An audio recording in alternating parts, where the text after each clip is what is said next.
Hi there. So my business is Japanese Kettle Corn. You follow me on YouTube. I had one question. When I first buy my machine, how do I start it up? And so this tutorial will actually show you, pretty much in close on how to start up any kettle. They're pretty much all the same. Even the 80 quart bowls are very similar to here. If you've lit in a barbecue machine before or anything that has to deal with propane, it's pretty much the same thing. So here, if you can zoom up closer here, just bring the camera and follow in here. So something that I've learned from experience is that this here is this tube that connects the propane to the fire, and this is probably why this always should be secure. So what I do when I'm done for the day, my bowl sometimes in the summertime will still be hot. One thing I learned the hard way is that I actually put this in the bowl when it was still hot, and the tube here melted or broke. So I actually keep a dirty little, grocery bag that's reusable, and then keep all my stuff in here. It doesn't need to be clean because you're always going to have this touched oil and stuff. Then that way, this, no matter what, is always clean. So from here, some people actually, when they hook this up to the propane tank, they measure the PSI. I believe that's what it's called from the propane releases. You can actually see the exact number. I actually have done it so many times that I can actually tell by the sound of the gas coming out when it's actually ready. So I have two propane tanks right here down on the ground, and I'll actually start connecting one here, and I'll have my guy Andrew here show you how it's actually specifically connected. So I have I believe this is what this is called. It's been a while since I've done this. I believe this is actually called a regulator. So once I have the regulator here, and if you can actually see here, the other thing that's really important is that you do not want air bubbles to go in here at all. So keeping this whole thing secured away from dirt, away from the popcorn, away from the oil is a really good idea, because this is what is critical to keeping it nice and clean. So I will then take my tube and pretty much screw it in just like anything you normally screw, and make sure that when you actually before you turn it on, you want to actually make sure that it's completely tight. And so I'm doing that right now. You can actually use, if you don't want to use your hand, you can use a wrench. I actually prefer my hand, because that way I can kind of feel, like that way I know if it's too tight. You don't want to do it too tight, and it can actually be too hard, and even during the winter time, like right now, it can actually stick. So this is actually pretty good right now. And I'm actually going to turn on the propane, and you can actually hear the gas release. So I just heard that little hiss. So you heard it go. So that means that the propane is being released, and you can actually smell it. So the next thing I do is I actually, before I go onto the here and turn on the fire, there's actually a few things here that you should have done. This thing here keeps the propane fire from going on and hitting your face if you actually have to go down in there while the kettle's lit. So you actually hear that. That means the gas is going. And then this is actually a measurement as well, which I didn't even know that they had. This is a new device. I don't know if this is specific to the machine itself. And this machine, by the way, is called the Master Series by Greg Sweet. And this here can actually regulate the pressure of how much propane is being released. So that way, if it's too high, I can lower it, or if it's too low, I can measure it myself. And again, once you actually start cooking your first batch, you will actually tell by how much gas is being released to see how much is too much gas and how much is just enough. And you'll learn that as you go along.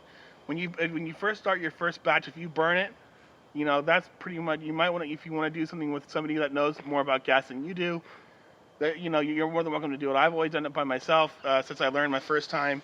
In fact, I've had someone one year lose their eyebrows because the gas went on. So here I'll actually light it up now with my lighter, and I think it's actually over here. Okay, so now I got the gas ready, and a good trick for me that I learned is that I use my wooden paddle to stop the bowl from hitting my head. And I have a lighter here. Now, the one downside of these lighters is that it's really close to the fire. They actually have for like $5.99 these lighters that have a long stick. I actually would prefer that. It's probably safer, but I can always keep forgetting to buy those, so I'm going to turn on the flame here.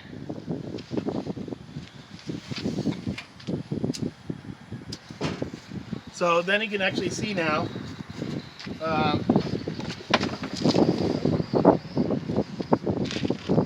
The fire going, and then now I'm going to turn and close this and then get my oil going. Now when you get your first batch going, there's a couple things you can do. You can throw the oil in first to see how the seeds pop to tell if it's ready to boil, or if you don't want to do that, you can actually throw everything in all at once. You know, either way there's no difference in the way the corn tastes. So I'm actually going to get my oil and have a starter batch here in a minute. And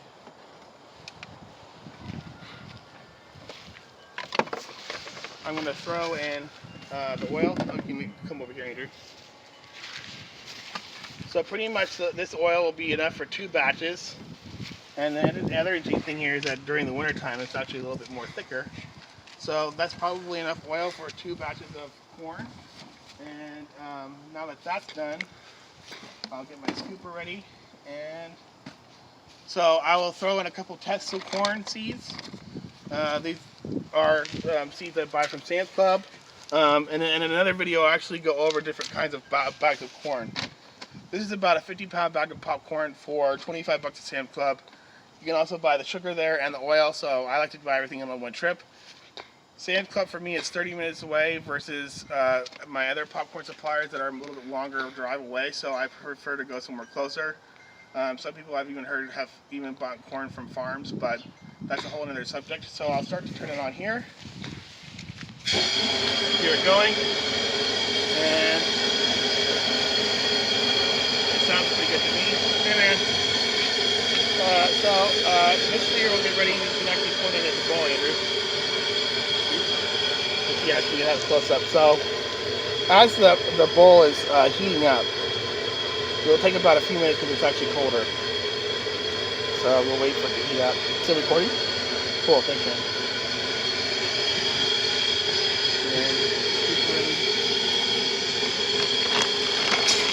And the way I learned for the ratio of corn is 2 scoops of corn and 1 scoop of sugar. And in fact, while I'm waiting, I will get my mask. I put my mask on so that way I don't put myself in the face. They actually sell these kind of masks at Harbor Freight.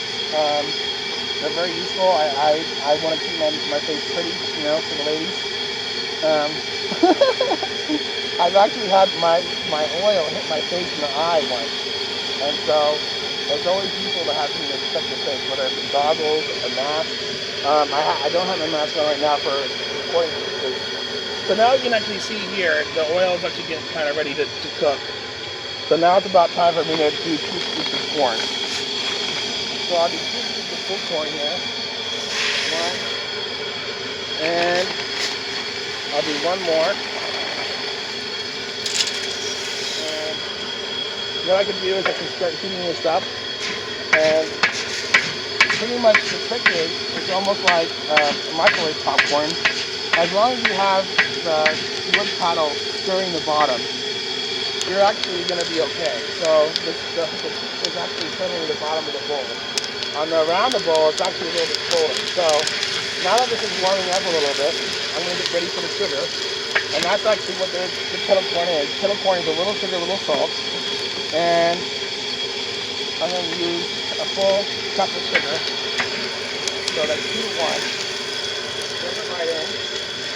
And then let it heat up. And then once I'm done, and this will take probably, the first batch when you cook it actually always takes about a few more minutes longer than normal. But once you get this batch going, it will actually cook right away. So you just have to pretty much wait for your first batch. Because I always call it a good luck batch. And then after that, it'll take about 3 minutes to each batch to cook.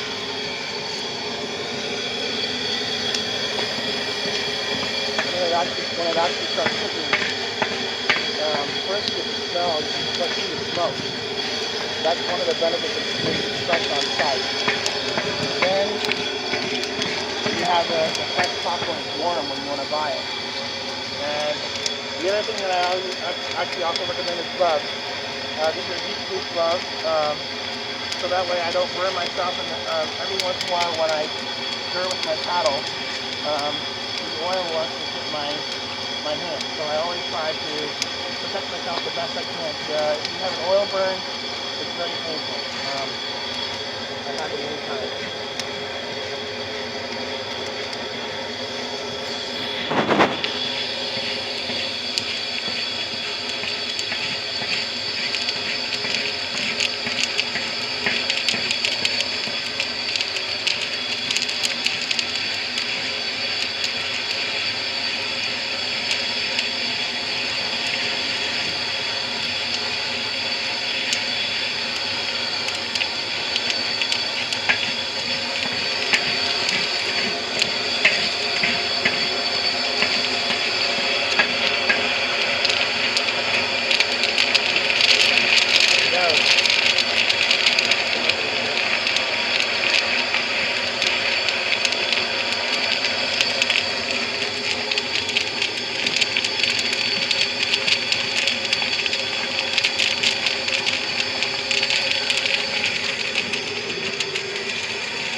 And how I tell it's almost done is that each time I'm done popping, the juice is less and less. So I actually this is the part when it's done.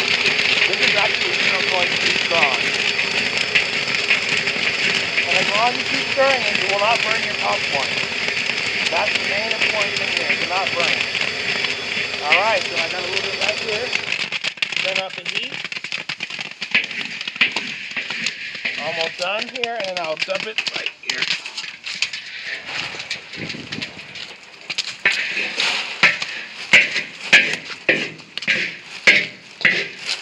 I got a little bit of burnt one, so I'll toss those out when I'm done. I'll let the popcorn here cool down a little bit, and then when I'm done, I'll throw out the burnt ones, and then I'll shift it to get the seeds out. So that's how you use your machine and get it turned on. If anybody has any more questions of what they'd like to see, I'm going to make cheese corn next in another video, maybe sometime down the road.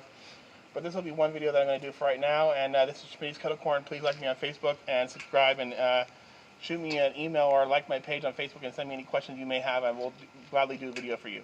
Have a nice day, guys. Thanks, Andrew. How'd that turn out?